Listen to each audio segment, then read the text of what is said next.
Hi friends, very good morning to all. Next இந்த chemical kineticsல ஒரு important questions வந்து நீங்கள் நம்ம சால்வ் பண்ணலாம்.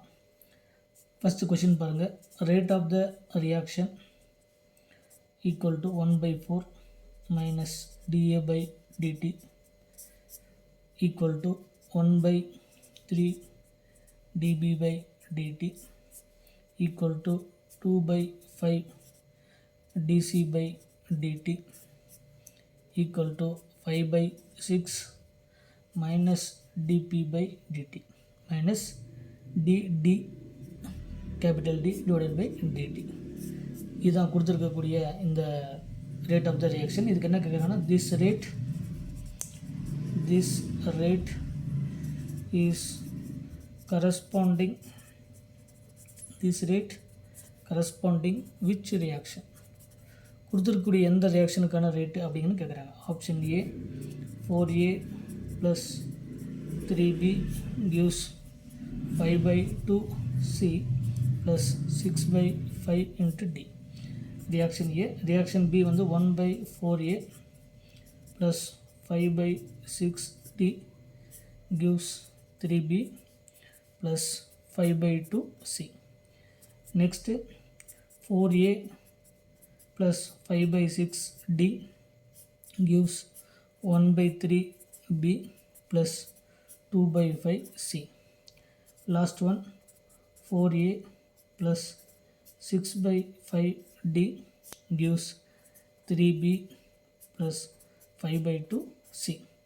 ஸோ இந்த கொடுத்துருக்கக்கூடிய இந்த ரியாக்ஷனுக்கு அதனுடைய ரேட் அவங்களே கொடுத்துட்டாங்க. Rate of the reaction already given. இதுக்கு ஈக்குவலண்ட்டாக இருக்கக்கூடிய அந்த ரேட் ஆஃப் த ரியாக்ஷனுக்கான ரியாக்ஷன் என்ன அப்படிங்கிறத நம்ம கொஷின். ஆல்ரெடி இதுக்கு ரேட் ஆஃப் த ரியாக்ஷன் நமக்கு கொடுத்துட்டாங்க. முதல்ல இதில் என்ன தெரிஞ்சுக்கணும் அப்படின்னா, இந்த மைனஸ் டிஏ பை டிடி அப்படின்னா ஏ மைனஸ் அப்படிங்கிறத ரெப்ரசன்ட் பண்ணுதுன்னா ரேட் ஆஃப் டிஸ்அப்பியரன்ஸ். கரெக்டாக இந்த minus d A by d t it is called the rate of disappearance அப்படின்னு அர்த்தம். ரிமைனிங் எல்லாமே பார்த்திங்கன்னா இதுவும் d t minus d t divided by d t. So இதுவும் என்னென்னா ரேட் ஆஃப் டிஸ்அப்பியரன்ஸ்னு அர்த்தம். சப்போஸ் இங்கே d P by d t and d C by d t இந்த ரெண்டுத்தினுடைய வேல்யூ வந்து positive. So it is called the rate of அப்பியரன்ஸ்னு அர்த்தம். இதனுடைய ஸ்டாய்ச்சோமெட்ரிக் கோஎஃபிஷியன்ட் தான் என்ன அப்படின்னா 1/4 1/3 இதெல்லாமே அதனுடைய ஸ்டாய்ச்சோமெட்ரிக் கோஎஃபிஷியன்ட்.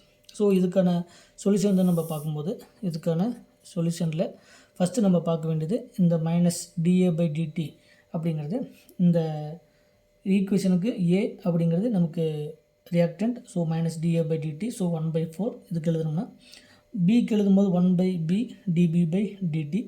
ஸோ பட் இந்த ரியாக்டன்ட் இந்த பி அப்படிங்கிறது என்ன அப்படின்னா ரியாக்டன்ட்டு. ஸோ இங்கே வந்து வேல்யூ என்ன கொடுத்துருக்காங்க, பாசிட்டிவ் கொடுத்துருக்காங்க. ஸோ இந்த கேட்டகரி படி இது லாஸ். சரிங்களா. 4a அப்படிங்கிறத 1/4 மைனஸ் டிஏ பை டிடின்னு எழுதலாம். ஸோ இது கரெக்டு தான். 3b அப்படிங்கிறத 1/3 அதனுடைய ஸ்டாய்ச்சோமெட்ரிக் கோஎஃபிஷியன்ட்டால் டிவைட் பண்ணோம். மைனஸ் டிபி பை டிடின்னு எழுதிருக்கணும். ஸோ இங்கே ப்ளஸ் டிபி பை டிடின்னு எழுதியிருக்காங்க. ஸோ இந்த ஆப்ஷன் படி ஃபஸ்ட் ஒன் வந்து இன்கரெக்ட்.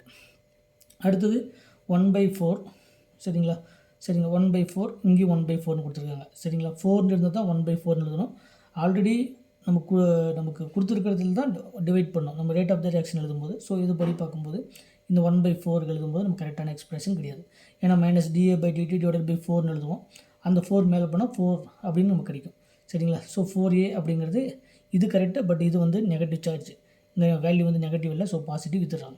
ஸோ இதில் ஃபஸ்ட் ஆப்ஷன் இதுவே என்னது ராங். அடுத்தது 4a ஏவுக்கு வந்து கரெக்ட். ஸோ 4a எப்படி எழுதலாம்னா 1/4 மைனஸ் டிஏ பை டிடின்னு எழுதலாம். அடுத்து பிக்கு எழுதும்போது இங்கே டி என்ன கொடுத்துருக்காங்க 5/6. So D divided by d t. So 5/6ன்னு கொடுத்துருக்காங்க. என்ன கொடுத்துருக்கணும் அப்படின்னா நமக்கு 5/6 வந்து மேலே 6/5ன்னு வரணும். சரிங்களா. அப்படி இருந்தால் தான் நமக்கு என்ன கிடைக்குன்னா 5/6ன்னு கிடைக்கும். ஸோ இங்கேயும் 5/6ன்னு கொடுத்துருக்காங்க, இங்கேயும் 5/6 கொடுத்துருக்காங்க. So it is the wrong. So next option பாருங்கள். 4a 1/4 மைனஸ் டிஏ பை டிடின்னு எழுதலாம். இங்கே 6/5 நம்ம எழுதும்போது ஸ்டாய்ச்சோமெட்ரிக் கோஎஃபிஷியன்ட்டில் 5/6ன்னு எழுதலாம். ஸோ இதுவும் reactant. So minus d B by d t. இதுவும் reactant minus d A by d t. அடுத்து 3b இங்கே பின்னு எழுதுனா நம்ம ஸ்டாய்ச்சோமெட்ரிக் கோஎஃபிஷியன்ட் எழுதும்போது 1/3ன்னு எழுதுவோம். ஸோ இது பாசிட்டிவ் ஏன்னா product d B by d t. And 5/2 நம்ம ஸ்டாய்ச்சோமெட்ரிக் கோஎஃபிஷியன்ட்டில் அதனுடைய ரெசிப்ரோக்கல் எழுதும்போது 2/5. ஸோ இதுவும் ப்ராடக்ட். ஸோ கரெக்டான ஆப்ஷன் எது அப்படின்னு பார்த்தீங்கன்னா option number 4 is the correct answer. சரிங்களா. ஸோ கொடுத்துருக்கக்கூடிய இந்த ரியாக்ஷனுக்கு கரெக்ட் ரியாக்ஷன். இதுதான் இந்த ரியாக்ஷனுக்கு இந்த ரேட் ஆஃப் த ரியாக்ஷனுக்கான கரெக்ட் ரியாக்ஷன் எது அப்படின்னு பார்த்தீங்கன்னா இந்த option number 4 is the correct answer. So இந்த மாதிரி இதுக்கு நம்ம எக்ஸாக்டாக எழுதணும் அப்படின்னா இப்போ டேரெக்டாக கூட நீங்கள் எழுதி பாருங்கள். இது எழுதி பார்த்தீங்கன்னா நீங்கள் தெரியும். சரிங்களா? ஸோ இங்கே நார்மலாக இதில் எழுதி பாருங்கள். இதுக்கு ரேட் ஆஃப் த ரியாக்ஷன் டேரெக்டாக நீங்கள் எழுதும்போது 4 இருந்தால் 1/4 மைனஸ் dA/dt நம்ம ஆர்டராக எழுதலாம்.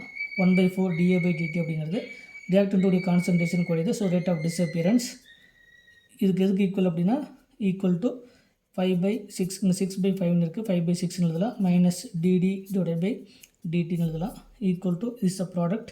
ஸோ 1/3 dB/dt எழுதலாம் ஏன்னா பாசிட்டிவ் ஈக்குவல் டு இங்கே 5/2 இருக்குது. ஸோ 2/5 இன்ட்டு dC/dt எழுதலாம். இதுதான் வந்து என்னென்னா ஜென்ரலான நம்ம நார்மலாக எழுதக்கூடிய ரியாக்ஷன். இதை நம்ம ஆல்டர்னேட்டிவ் மாற்றி கொடுத்துருக்காங்க. சரிங்களா? கொடுத்துருக்கக்கூடிய கொஷனுக்கு இந்த ரேட் ஆஃப் த ரியாக்ஷனை கொஞ்சம் ஆல்ட்ரு பண்ணி அதுக்கு தகுந்த மாதிரி கொடுத்துருக்காங்க. நீங்கள் எடுத்து செக் பண்ணி பார்த்தீங்கன்னா ரிமைனிங் இருக்கிறது எல்லாமே நமக்கு கரெக்டாக தான் கிடைக்கும். ஸோ இது எல்லாமே இந்த கெமிக்கல் கைனடிக்ஸில் கேட்கக்கூடிய ஒரு முக்கியமான கொஷின்ஸ்.